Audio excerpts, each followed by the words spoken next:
আসসালামু আলাইকুম রহমতুল্লাহ। সুপ্রিয় দর্শক, কুরুলুস ওরহান ভলিউম 5-এর প্রথম ট্রেলারটি কিন্তু অবশেষে রিলিজ হয়েছে। দর্শক বন্ধু, প্রথম ট্রেলার অনুযায়ী কী কী হতে যাচ্ছে কুরুলুস ওরহান ভলিউম 5-এ সেটাই আজকের ভিডিওতে বিস্তারিত আলোচনা করব।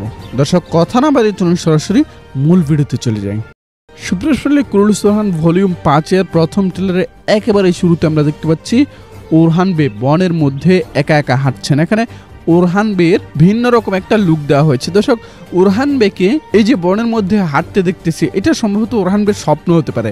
ইতিহাসে ওরহান গাজী, তার পিতা ওসমান গাজী, তার পিতা আর্তুগরুল গাজী, তার প্রত্যেকেই কিন্তু আল্লাহওয়ালা ব্যক্তি ছিলেন এবং তাদের এই যে বিশাল একটা ওসমানীয় সাম্রাজ্য গড়ে উঠেছিল, পুরোটাই কিন্তু আধ্যাত্মিক ব্যাপার স্যাপার ছিল।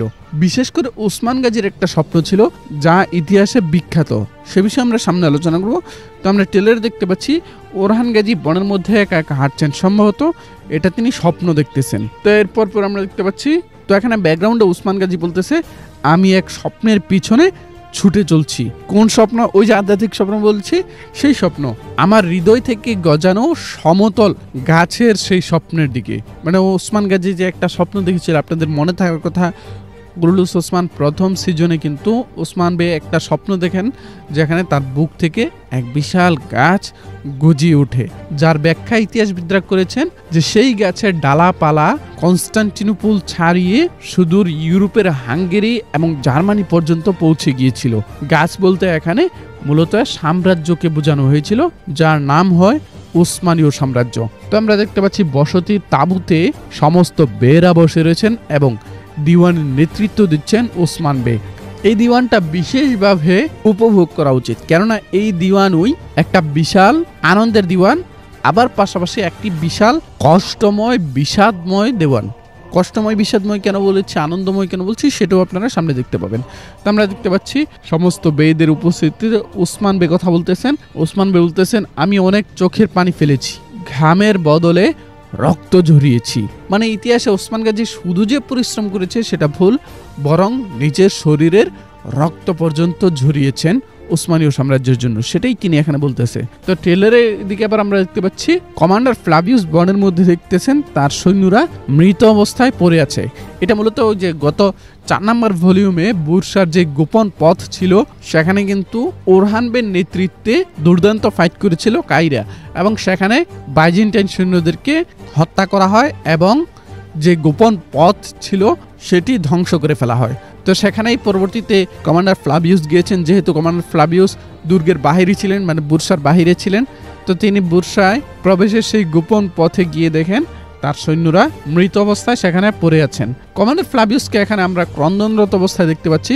কমান্ডার ফ্লাভিয়াস হয়তো একজন ভিলেন, কিন্তু তার মধ্যে নীতি নৈতিকতা বলতে আমরা একটা জিনিস দেখতেছি, তার সৈন্যের প্রতি, তার বুরসার প্রতি অন্যরকম একটা ভালোবাসা বা টান আমরা দেখতে পাচ্ছি লাস্ট কয়েকটা ভলিউম জুড়ে। তো এদিকে আমরা দেখতে পাচ্ছি ওরহান বে বনে থাকা অবস্থায় ব্যাকগ্রাউন্ডে ওসমান বে বলতেছে, যে তোমার স্বপ্নের কথা জানে সে কখনো তোমার বন্ধু নয়। মানে কথাটা কিন্তু বিশাল, মানে তুমি বিশাল একটা স্বপ্নের পিছনে ছুটছো এবং সেটা বাস্তবায়ন হবে, এটা কেউ সহজে মেনে নিবে না।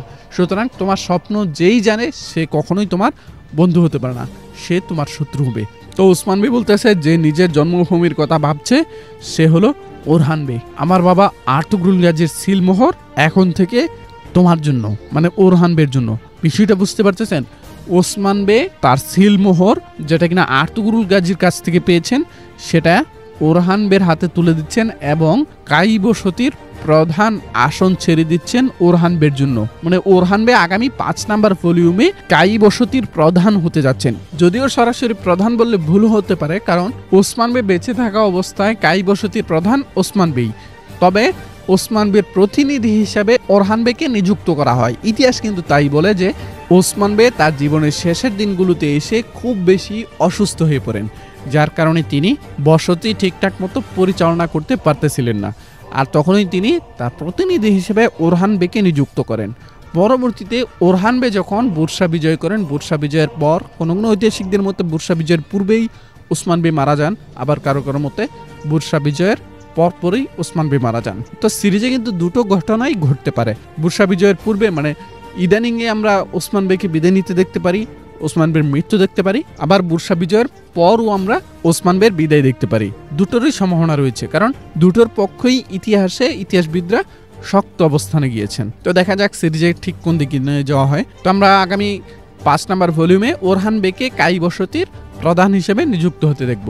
তবে সব ইতিহাসবিদরাই মনে করেন ওসমান বে বেঁচে থাকা অবস্থায় ওরহান বে কায়ি বসতির প্রধান হিসেবে নিযুক্ত হন। তবে ওসমান বে মারা যাওয়ার পর সমস্ত বেরা একত্রিত হয়ে আবারও প্রধান হিসেবে কায়ি বসতির কাকে দায়িত্ব দেয়া যায় সেটা নিয়ে আবারও দিওয়ান পরিচালনা করেন, এবং সেখান থেকে ওরহান এবং আলাউদ্দিন দুজনের নামই কিন্তু উঠে আসে। কিন্তু শেষ পর্যন্ত ওরহান বেকেই কায়ি বসতির প্রধান হিসেবে নিযুক্ত করা হয়। অর্থাৎ আগামী 5 নম্বর ভলিউমে ওরহান বে ওসমান বের প্রতিনিধি হিসেবে কায়ি বসতির দায়িত্ব পালন শুরু করবেন। পরবর্তীতে ওসমান বে মারা যাওয়ার পর পূর্ণাঙ্গভাবে সমস্ত বেরা পরামর্শ করে ওরহান বেকে কায়ি বসতির প্রধান হিসেবে নিযুক্ত করবেন। তো ভিডিওর শুরুর দিকে বলেছিলাম যে এই দিওয়ানটা একটি আনন্দের দিওয়ান, আবার ঠিক একটি বেদনার দিওয়ান। আনন্দের দিওয়ান হচ্ছে ওরহান বে কায়ি বসতির প্রধান হচ্ছেন এই কারণে, আর বেদনার দিওয়ান হচ্ছে, বিষয়টা বলতেও আমার কাছে কষ্ট লাগতেছে অনেকটা, যে হতে পারে ওসমান বের নেতৃত্ব দেওয়া এটাই শেষ দিওয়ান, এমনটাও কিন্তু হতে পারে। মানে এই আসনে আমরা ওসমান বেকে আর নাও দেখতে পারি, এমনটাও কিন্তু ঘটতে পারে। সুতরাং এই দিওয়ানটাকে একটি বেদনার দিওয়ান হিসেবেও বলা যায়। তো কায়ি বসতির প্রধান হিসেবে ওরহান বে নিযুক্ত হওয়ার পর আমরা দেখতে পাচ্ছি একে একে সমস্ত বেরা ওরহান বের হাতে এসে চুম্বন করতেছে। তো এখানে ওরহান বে বলতেছে যে আপনি বেঁচে থাকা অবস্থায় আপনার প্রতিনিধি হওয়ার আমার কি দরকার, বরং আপনিই কায়ি বসতির প্রধান হিসেবে থেকে যান। জবাবে ওসমান বে বলতেছে এতদিন আমার যুগ ছিল, আগামীকাল থেকে আমার ছেলে ওরহান বের যুগ শুরু হবে। দর্শক, সিংহাসনে বসার পর ওরহান বের জন্য সবচেয়ে বড় চ্যালেঞ্জ হবে তার অধীনে থাকা বিদ্রোহী বেদেরকে কন্ট্রোল করা। এদের মধ্যে কেউ কেউ বিশ্বাসঘাতকও হয়ে যেতে পারে, এর একটা আভাস কিন্তু আমি দিয়ে রাখলাম।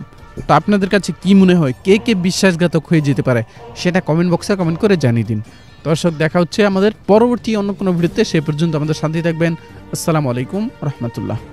বিশ্বস্ততার আরেক নাম JM telecom. Earbuds, Bluetooth, smart watch, headphone সহ আরো অসংখ্য মোবাইল গ্যাজেট পাবেন আমাদের এখানে। আমাদের ফেসবুক পেজ অথবা স্ক্রিন দেওয়া হোয়াটসঅ্যাপ নাম্বারে যোগাযোগ করে কোনো প্রকার অগ্রিম পেমেন্ট করা ছাড়াই সারা বাংলাদেশের যে কোনো প্রান্ত থেকে একদম ঘরে বসেই আমাদের পণ্যগুলো কিনতে পারবেন। বিশ্বস্ততার আরেক নাম জেএম টেলিকম।